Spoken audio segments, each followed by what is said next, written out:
नाज़रीन, अवामी न्यूज़ में ख़बरनि जो सिलसिलो जारी है। हिन वक्त असीं तव्हांखे खिपरो में ख़बर ॾींदा हलूं त खिपरो में एहसास कफ़ालत सेंटर डिग्री कॉलेज में गैर क़ानूनी कटौती ख़िलाफ़ मुस्तहक़ औरतुनि पारां एहतजाज कयो वियो। इन मौक़े ते एसी खिपरो डिग्री कॉलेज जे एहसास कफ़ालत सेंटर ते दौरो कयो ऐं मुस्तहक़ औरतुनि सां ॻाल्हि ॿोल कई ऐं चयो त जेके बि कटौती करे रहिया आहिनि इन्हनि जे ख़िलाफ़ FIR काटण जो हुकुम आहे। बाक़ी इंतज़ामिया खे हिदायत कंदुसि त हू SOPs ते सख़्ती सां अमल कराए। हिते अंदरि त इन्हनि जा रखियल आहिनि सैनिटाइज़र वग़ैरह।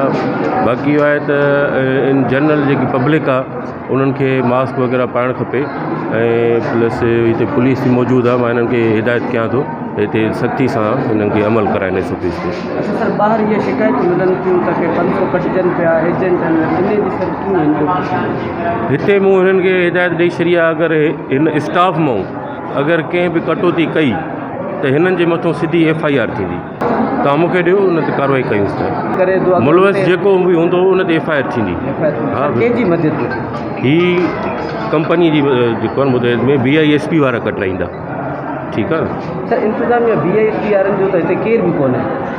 उहो मैनेज जेको आहे न सुपरवाइज़री रोल आहे उन्हनि जो, उन्हनि जे अंडर में ही कंपनियूं आहिनि प्राइवेट।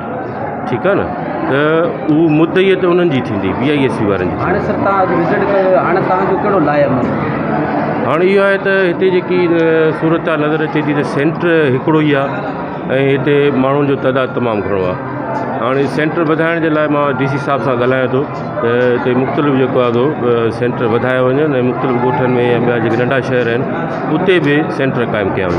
पहिरीं ॻाल्हि हीअ आहे त जेको हीउ सिस्टम जेको गवर्नमेंट ऑफ पाकिस्तान जेको हींअर जेको हीउ SOP ते अमल करण जे कोरोना जे ख़िलाफ़ु जेको ठाहियो आहे, ऐं जो सभ खां वधीक बेवकूफ़ी इहा ई आहे जो हिकु जॻह ते गॾु करे इन्हनि खे कोरोना खे वधाइणो आहे।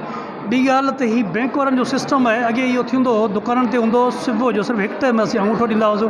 हाणे कंडीशन इहा आहे त हर लेडीज़ बेनिफिशरी खे पैसा ॾियण खां पोइ वरी ॿिए दफ़ा वरी ओनरशिप जी जेको आहे अंगूठो वॾाइणो पए। ॿी ॻाल्हि इहा त हिन में सिस्टम एॾो त स्लो हिकिड़ो करे छॾियो अथनि, माना हिननि में को तरीक़ो को सिस्टम को निज़ाम ते हिननि जेको रखियो ई कोन्हे। दुकाननि ते रखनि हा, जेके बेनिफिशरी हुआ उते आया थे 3 ॾींहंनि में इहो सिस्टम ख़तमु थिए कयो।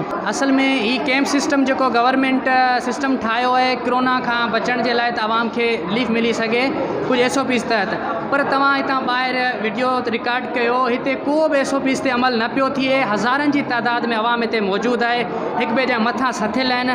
काफ़ी औरतूं हिते दरवाज़नि में कचरजी पियूं आहिनि। हीअ को कोरोना खां माना बचण जो कोई तरीक़ो न आहे।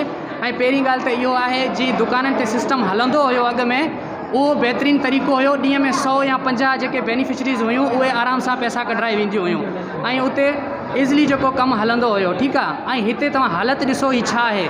ही कैंप सिस्टम खे ख़तमु करे औरतुनि खे पंहिंजे घरनि में महफ़ूज़ तरीक़े सां बि पैसा मिलनि ऐं जेके रिटेलर आहिनि वेचारा ॿियनि UCs मां ॿियनि तालकनि ॿियनि ॻोठनि मां अची करे हिते ज़लील थियनि था, उन लाइ का फैसिलिटी कोन्हे। मज़ीद खबरों और तफसीलात के लिए विजिट करें हमारी वेबसाइट www.awamiNewsHD.com।